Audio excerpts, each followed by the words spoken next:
Birinchi bo'lib Abdurahmon Sudays 1962-yilda tavallud topganlar va Ka'ba muazzamaga esa 1984-yilda imom etib tayinlanganlar. Ikkinchi bo'lib esa Shayx Solih bin Humayd 1949-yilda tavallud topganlar va Ka'ba muazzamaga 1984-yilda imom etib tayinlanganlar.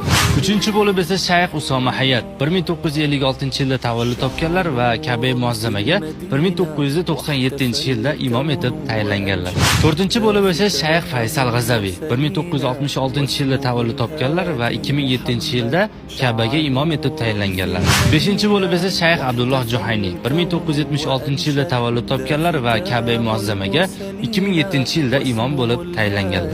Oltinchi Shayx Maher al-Muyaqqili 1968-yilda tavallud topganlar, Ka'ba muazzamaga esa 2007-yilda imom bo'lib tayinlanganlar.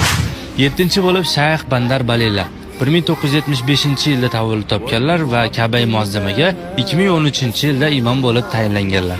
8-chi bo'lib Shayx Yassir al-Dusori 1980-yilda tavallud topganlar va Ka'ba muazzamaga 2019-yilda imom bo'lib tayinlanganlar. 9-chi bo'lib esa Shayx Badr al-Turki 1983-yilda tavallud topganlar va Ka'ba muazzamaga 2024-yilda imom bo'lib tayinlanganlar. Va nihoyat 10-chisi bo'lib esa Shayx al-Valid ash-Shamsan 1989-yilda tavallud topganlar va Ka'ba muazzamaga 2024-yilda imom etib tayinlanganlar.